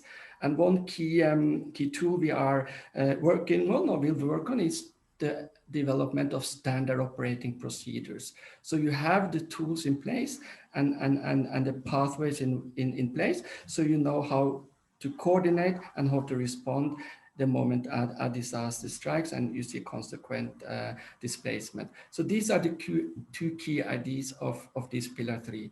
If I can have a look at the next slide, please. So we have one outcome, which is that national governments in the IGAD region and IGAD have enhanced their preparedness and operational response to cross-border displacement. And under this outcome, we will work along 3 or 2 outputs. One output is to draw on existing policy and normative framework. And we heard earlier in the presentation today that there's a lot to work on. So we will work with governments and IGAD Secretariat to put together what is existing of policy framework and tools, and then bring together the existing frameworks to develop standard operating procedures that can be activated in a disaster displacement situation. And this standard operating procedure can be country specific, but also more generic and region specific. So that is output number 1. And the next slide, please. And the next slide, which speaks to output number 2, is to put these standard operating procedures that has been developed through workshops and workshops and consultation with governments, put them to practice, test whether they are relevant, whether they are useful, and identify where are the gaps, and then develop specific action plan for each country in order to be prepared for a real situation. So we will at least run a couple of simulation exercises where we will try to tease out the preparedness capacity. And then based on that simulation exercise, develop further the capacity for the real situation. So that is, Michelle, the essence of Pillar 3. I also invite Lena Brent from the IGAD Secretariat. We will work very much hand in hand with the IGAD Secretariat to say a few words if you want to come in, Lena, on this pillar. Thanks a lot, Atle, for the presentation. I don't have too much more to add to what you have just said, Atle, but maybe just also to highlight, I mean, this activity is very much going hand in hand with the Free Movement of Persons Protocol, because as we have seen before, there is a specific article on disaster-affected communities and people. So, of course, these SOPs that we want to develop will look into admission and stay procedures, which is exactly the same what also the Free Movement of Persons Protocol will speak about. So we actually hope that the outcomes of these Pillar 3 will then directly also inform the implementation of the Free Movement of Persons Protocol. But other than that, nothing to add from my side. Thank you. Thanks so much, Lena and Atle. It's really terrific that this component is so well outlined going forward, and it's, you know, disaster preparedness is going to be really critical. It certainly is now, but how the various components feed into the testing and eventually the plans of action that will be developed. So thank you very much for that. We're moving to our discussion of the fourth pillar, and after that, I'll open the floor for questions. So please be ready to join the conversation. The Pillar 4 of the project looks at two important elements. First, to enhance the availability and flexibility of pathways for regular migration in disaster and climate contexts. But second, an operational arm of the project which engages migrants and affected communities in the green economy and policy development, but which supports creation of sustainable livelihoods and, we hope, green jobs. The Pillar 4 presentation, I'm happy to inform, will be led by Marcus Top, who's the Senior Protection Officer with UNHCR in Nairobi, and Kumba Diop, ILO's Chief Technical Advisory, member of the EU's funded Free Movement of Persons in the IGAD Region project. She's our CTA and very delighted she could be here to join us as well. Marcus, I think we start with you, so please feel free to take the floor. And perhaps turn on your Yes. video. I will try to do that briefly, yeah. Sorry, I thought that I could only be unmuted from your side, but I have now unmuted myself. Okay, yes, as you said, this is really, Pillar 4 has two distinct outcomes, and I would be opening the floor here and presenting on the enhanced pathways for regular migration and access to protection services in accordance with international, regional, and domestic law. And my colleague from ILO will take over for the second part. So we've also already said that the participating UN agencies here are ILO and UNHCR. And to build on what Atle and Lisa were saying, really, when you look at the activities here, when you look at the outputs, regular migration pathways, Pillar 4 could actually also have easily many of the things of the activities what we want to come up with could easily have fitted into Pillar 2 or Pillar 3, but so it really is a very integrated approach. Under outcome, under Pillar 4, output 4, we have two outputs. The first looks at migrants and affected communities having improved knowledge about their rights and obligations under international law, including available forms of protection. Here we'll really be focusing on awareness raising, having campaigns, and running targeted information campaigns to be able to raise awareness of the regular migration pathways which are available already to migrants. The thing is here in this region that many would-be migrants would not know what the regular pathways are. And that will in turn help potential migrants and their families make informed decisions when it comes to migration. The second part of it would be output 4.2. National governments and local authorities in the IGAD region have strengthened guidance, tools, and capacities on the application of international and regional law and other protection instruments in this context here of disaster and climate change. And under this output, UNHCR is going to commission a study following up on previous recommendations. Of course, there have been previous studies to build on the question of cross-border movement and examine regularization and accessibility of migration pathways and international protection, and also form the basis for capacity enhancement activities. These are actually included in the output, but we're saying the study will form the basis because we need the study, the conclusions of the study to formulate the recommendations to government and to decide on what type of capacity enhancement activities are relevant.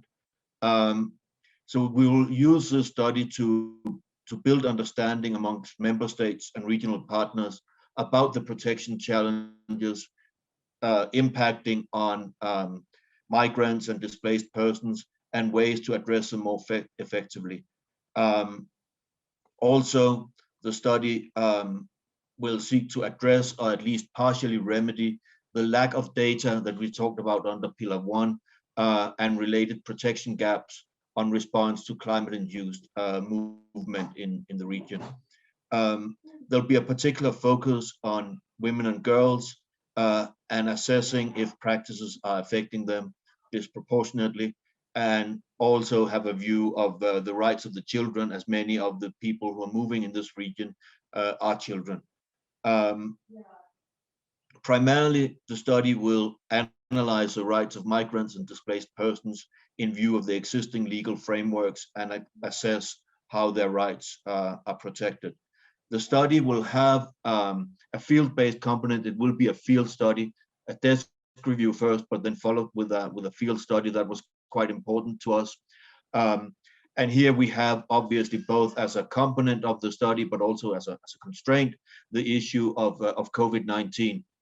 This study is coming in the year after COVID-19. Many of the countries in the region last year, as you will know, have put in place different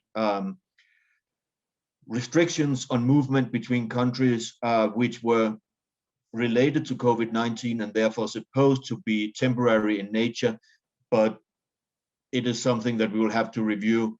Will come up during the desk review and during the field part of the study, whether this is going to be a relevant issue to look at or whether it's now off the table. So in conclusion, and before handing over to ILO, UNHCR is very much looking forward to working together on this project to ensure safe passageways and integration possibilities for migrants and our persons of concern alike, which will have been identified through this program that complements and particularly builds on interest communicated by the participating agencies, national authorities, and of course, IGAD and member states and IGAD in itself. So thank you very much, and I'm handing over to ILO. Thank you very much, Marcus. And I know we're coming close up to the time, but let me turn this over to Kumba now. And please, Kumba, you have the floor if you'd like to turn on your video. Thank you very much, Michelle. My video is on. I don't see myself, but I assume everybody sees me. Very happy to be closing the presentation of the project and adding another element of the intervention model that has been overall as a joint project been presented by my fellow colleagues from the other corners.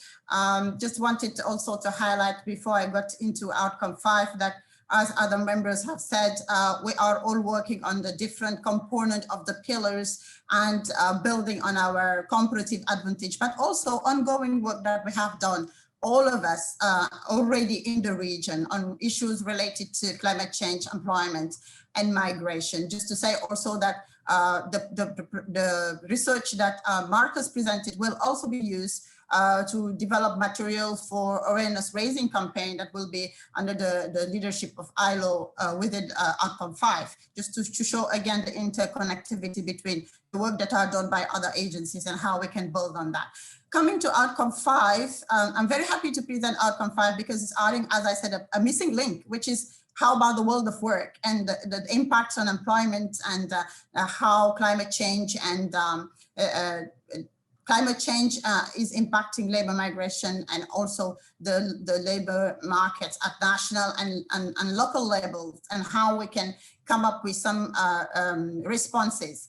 This outcome is led by ILO with some work from IAM, which is outcome 5.1, but I just wanted to highlight that this outcome looks into migrant and climate affected communities to have access to improve sustainable livelihood and green jobs opportunities that prevent displacement and forced migration in climate and disaster affected areas in the IGAD region. So it's really looking at the livelihood and access to employment and sustainable employment as a mitigation strategy as well, to kind of inform the decision for migrant workers or potential migrant workers in those regions and the communities to remain and build the communities or to migrate on a sustainable level.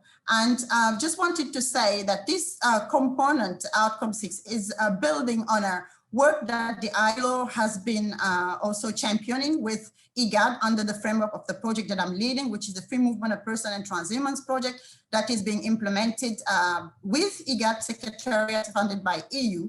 And under that project, we have been started in 2018 to do a quite unique research actually about the nexus between climate change, labor migration, and employment.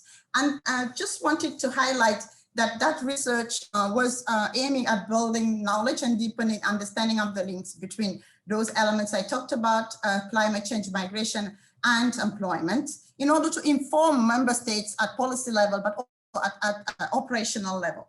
And this is quite important to look at this, this research, and we hope we will be also able to share very soon the result of that research, which has started in 2018 with field research, desk research on all IGAD members, and has been finalized this year. We were luckier than other colleagues, has been finalized with some field activities and field research in 3 countries of the IGAD region, in Ethiopia, Uganda, and Djibouti, in places that are highly prone to labor migration due to climate change impacts. Some of the questions that are part of the methodology that we use are quite interesting. I just wanted to highlight 1 or 2 just to see how that research will be building on that component.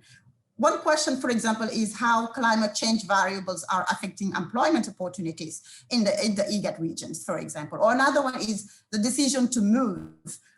How do challenges related to climate change combined with economic factors influence the decision to move? And also, is migration a negative or positive coping strategies for communities that are affected by climate change variables?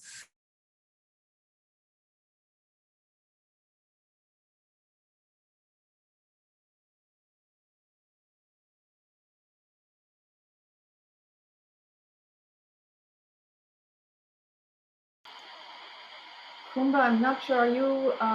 Is something? I think we may have. You may have frozen.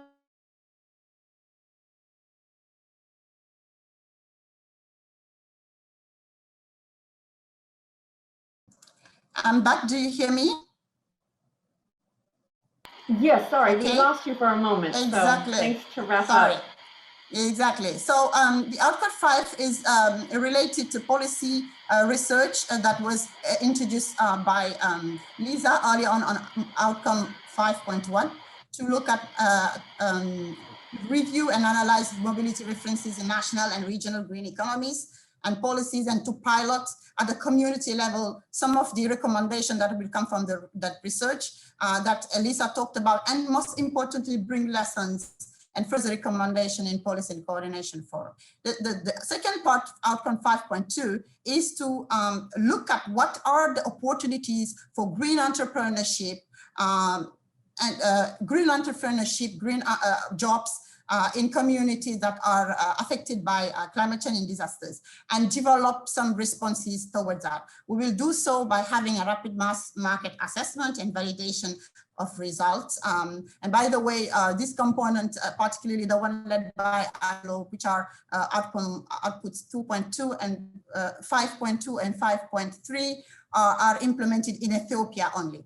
So we will be doing a rapid market assessment in the Amhara region, having stakeholder workshop and consultation, conduct training of sustainable and environmentally responsible business practices, and disseminate intervention. On the other hand, we will use the result of that rapid assessment and then a highly participatory consultation process with local communities, including all relevant stakeholders, to kind of develop intervention models that promote green jobs, entrepreneurship, and value chain interventions that can pertain, we don't know yet, but from skills development to access to finance to entrepreneurship development for youth, women in this region. And as we said, promote green jobs opportunities for training, information sharing, entrepreneurship. What is quite interesting in this two reports are that we are really working with the communities to come up with what needs to be implemented. Then again, to feed in the whole project, we will be documenting and sharing results, both at local intervention level, but also at policy level, feeding into the other policy dimension of the projects, and also at international level. We do hope that this component, which is highly localized at community level, will also be bringing other interesting will be bringing interest or yielding interest to extend it to other countries in the IGAD region. So I'll just finish there by saying that the results, the study that I've talked about will be soon published in July, the first result available in June. And I'm sure, because we have been discussing it in this technical working group, that all PUNOs will be benefiting from the result of that study. Michelle. Thank you so much, Kumba, for that very comprehensive look at the ways in which we're going to look at preparedness, but also create green jobs and create the environment in which those opportunities can be established. Linked to that, there was a question that came up in the chat we promised to answer in this session.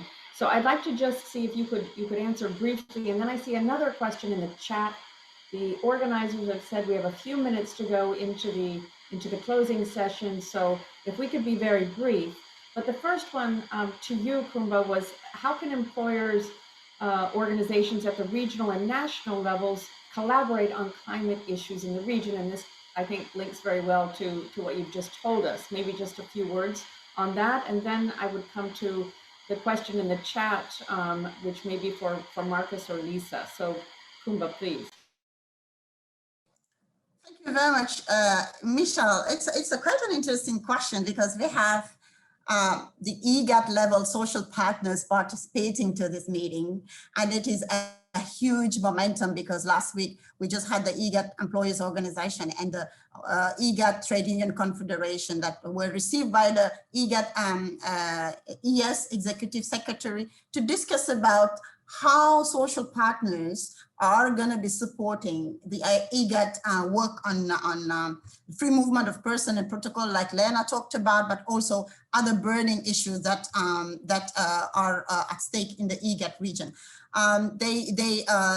We discuss how these institutions can be working with IGAD, and I think from now on we'll be seeing more and more social partners being involved in the awareness raising on importance of, you know, the policy dimension of climate change, labor mobility and employment related issues.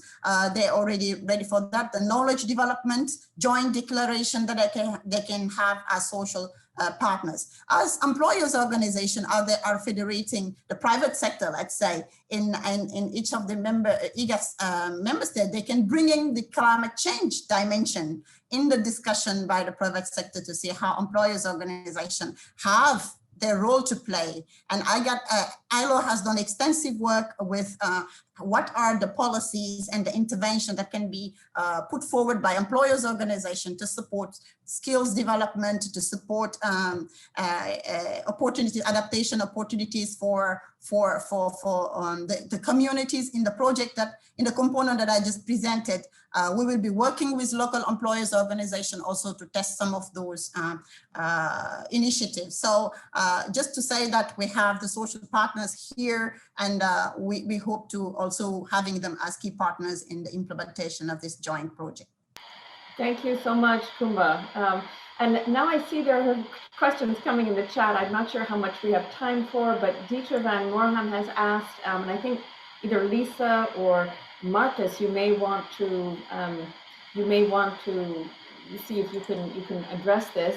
It's really a question about rural to urban migration, which is related to environmental degradation, where people are forced to move because of reduced livelihoods, and seeing more and more of that. And the question is, they'll wind up in informal settlements in urban settings, so he says, and which work would be done or foreseen that might strengthen the absorption capacity of cities to ensure basic services remain? And I think the second part of that question on food security also relates. So I don't know, Marcus or Lisa, if you want to take that question, please. Marcus, would you like to go first? Sure.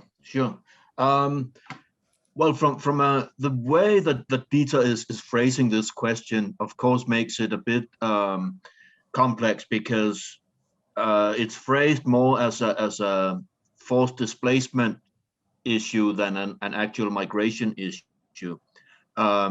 And then, of course, the legal status will depend on whether they are crossing an international border or not. Some of the work that UNHCR has been doing in recent years, but I have to say this, strictly speaking, falls outside of this project. But some of the work we've been doing in recent years, as we are also seeing, not only in this part of the world, but also in other parts of the world, that people who move due to climate change increasingly move towards urban areas where it is not UNHCR's traditional area of helping them. I mean, thank God we're going away from the camps, but that has been the tradition for a number of reasons for many years. So there is more focus on, from UNHCR's perspective, on supporting and creating livelihood opportunities, cash-based interventions over food delivery and so on. But to be honest, strictly speaking, this falls outside of what this study would look at, other than obviously looking at what are the opportunities for work permits inside the IGAD region, what are the opportunities for settling in other forms of ways, for attending schools, access to healthcare, that form of inclusion, which is ongoing work for UNHCR in a sense, but that's more related to generally our work with our persons of concern than it is specifically to this project. So I hope I've answered it. Thank you. Thanks so very much. Yes, I mean, the issue of regular migration pathways is so key. And Lisa, I know you had a few thoughts. Yes, thank you, Marcus, and thank you, Michelle. I think, first of all, just to again reiterate what Marcus said, which is that this question does fall outside of the current MPTF project, because the project focuses on disaster and climate change mobility, rather than the question which is formulated more to focus on access to basic services. But I think the question is very relevant in that this is indeed a fact. At IOM, we do see exactly the same issue. And a lot of the time, the rural-urban migrants settle in areas where the host community, the urban poor, also don't have access to basic services. And that then puts, of course, a lot of strain on the natural resources that are available in the area. And we find very often there is a lot of environmental degradation in these areas. So IOM does different types of work which are related to this. Of course, urban planning is not within our mandate, but certainly we work on things like advocacy, capacity building to local government, and a lot of work on policy cohesion. And so that means, you know, ensuring that policies that are related to urban planning also engage with the migration, environment, and climate change topic, so that you know, the planning also includes the absorption of rural urban migrants. And you know, we also we also do have studies. For example, we've just completed one in Somalia, a study on rural urban migration, and you know, which is a lot broader than basic services, and that we also look at things like all the needs that are you know, that are required, the needs in terms of skills. I know that ILO also does that, and yeah, the needs in terms of education, healthcare, and etc. So yeah, that's the reply to the first question. Thank you so much, Lisa, and all the colleagues for the presentations about the project. I know there's a lot of detail to absorb and digest, but hopefully this will have given you a sense of the various discussions and work plan that has been, I think, developed really robustly by the colleagues of the different organizations, but there's so much more to come. So I think we've run out of time now for this session. Apologies to those who've asked questions, but hopefully you'll be able to interact with the organizers. And I think now we're moving to the closing session of what has been a really interesting day and really exciting launch to this project. So I'd like to move to that closing session now. And we have first, and I'd like to welcome Alexio Musindo, who's the director of ILO's country office for Ethiopia, Djibouti, Somalia, Sudan, and South Sudan. And he's also the special representative to the African Union, ECA, and IGAD, to give his reflections on the way forward. And then I'll ask Justin McDermott to speak on behalf of Mohammed Abdika. So Alexio, please, I'm so glad you're able to join us, and you have the floor.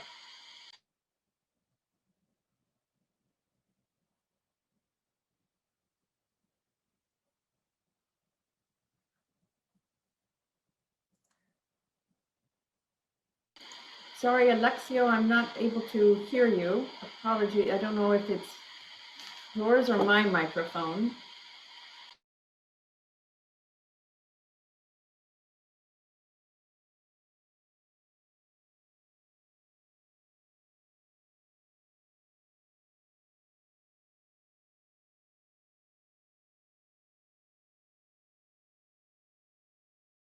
Sorry, colleagues, can you hear Alexio? They said he's on mute. He has to unmute himself. Sorry, Alexio, I think you may be on mute. The famous words for the last year we can all quote.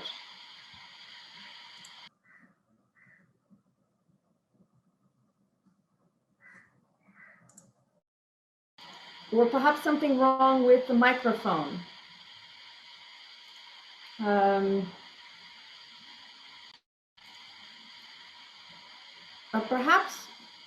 Perhaps if we can't figure out what the problem is, we might start with Justin. Is your microphone working, Justin? I'm not sure if it's the system or it's something to do with with individual microphones.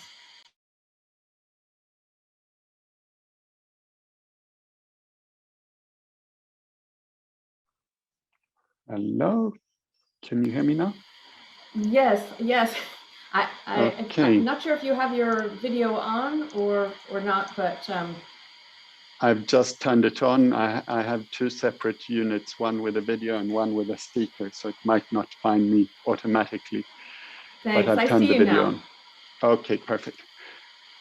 Thanks. So, I mean, I think we've had really interesting exchanges, both from the questions that have come from the floor during the presentations, the presentations themselves, the opening from IGAD, I think really positions this why it's such a crucial program in this point in time, also highlighted by the Director General of IOM. The presentation of the program itself with the 4 pillars, I think this really highlighted the value added that all these partners bring, the complementary expertise that the different partners bring, and also the team spirit, the team efforts that this builds on with different partners contributing across the thematic pillars. So in that sense, I would say it's really truly along the spirits of the multi-partner trust fund program to bring whole of UN support to member states with the implementation of the GCM. And we've heard how the program responds to the objectives of the GCM itself, and how this is a prioritized area of intervention by IGAD and its member states. So I think it's hugely exciting to have this program finally launched. It was very interactive and consultative process that led to its design, and I think that's also part of the success of many of these types of programs, to actually have a truly consultative process where you get the buy-in from the member states, from the implementing agencies for the intervention. So without further ado, I'd like to again congratulate all the partners for the design, the taking us this far, and look forward to the implementation of the program, which I know we've already started in a number of pillars. So very excited to be on board and look forward to the future work. Thank you very much. Thank you so much, Justin, and so great to have you on board with the project, to be collaborating again. We've had quite a number of opportunities, but this is really special. Alexio, I see you've joined us now, and it's a pleasure to welcome you and to give you the floor for your closing remarks. Thanks, Michelle. Thanks, Justin. I think we've had a good morning, afternoon, depending on where we are in terms of the launch of the project. And I think more importantly is the initial guidance that we got from Madam Fatia on IGAD, as well as from the DG for IOM, and of course all the comments and in the chat box and your presentations. I think we are at the launch, and as I always try and say, the launch is always the easier part of the project. What is more interesting is when we come back at the end of the now slightly less than 2 years to report back to the then nearly 100 people who were part of the discussion on how the ideas that were put on the table, how we have delivered on them, not just from participating UN agencies and IGAD, but also, of course, with the member states or the partners who were with us today. I also do take from the ILO side in particular to note the participation of the sub-regional employers and workers' organizations, as we do take in addressing this issue of climate change that can destroy jobs and result in job losses. The role of workers and employers is critical, is social dialogue. I think if we take in terms of the jobs that can be lost due to climate change and people's decision to migrate, we do have the 2019 research that was done by ILO, which shown that if no action is taken and global warming persists, by 2030, 80 million full-time jobs might be lost because it will be too hot to work. So if we look at 80 million, that's quite a huge number. We've also taken a good comment that was throughout by all presenters that while there is a lead for each of the outcomes, it's a one project, it's a one program. And as ILO, we are therefore pleased to see that the project does integrate, takes an integrated solution, integrated approach and also solutions. And also bringing in on the table from our side a focus on the labor market dimension of climate change and employment, which we look forward to working quite closely with sister UN agencies and everybody else on the call. Just to conclude, what is it that we'll bring on the table? The ILO is a technical agency. We do have developed a number of guidelines that will be relevant to the project implementation. For example, the ILO guideline on the just transition, which is 2015, which calls on a transition to environmentally sustainable economies and societies. ILO also promotes green jobs that restore natural environment and can act as an engine of growth. The decent work agenda of the ILO and all its components do contribute to all the discussion we have around regular migration channels and should be part of the frameworks that will address the impact on climate change and human mobility, and also support adaptation strategies in line with international labor standards. And finally, just to conclude, is to further highlight what Kumba talked about earlier on the ILO IGAD free movement of persons and transhuman project that is funded by the EU, which we have been working closely in some of the outputs with GIZ and IOM and all IGAD member states. The study that has already been done on the interplay between climate change, migration, and employment is and will be a good basis for this project, particularly on Pillar 4.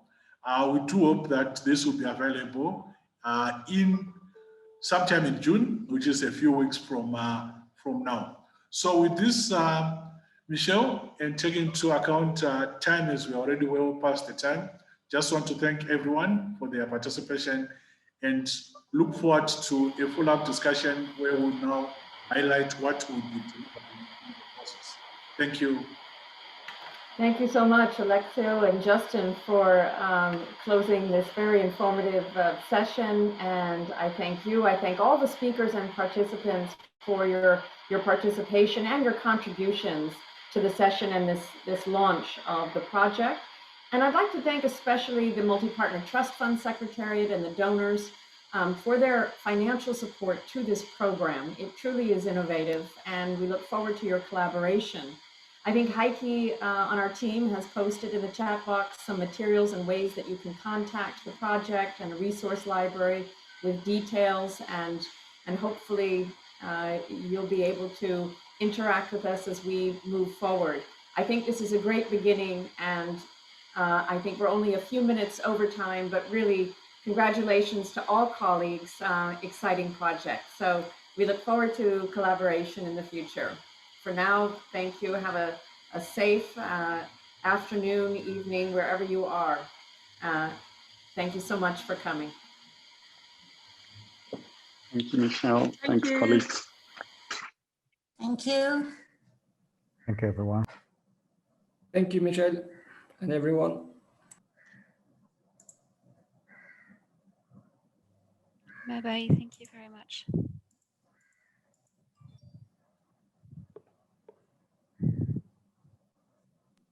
Thank you. Bye. Thank you.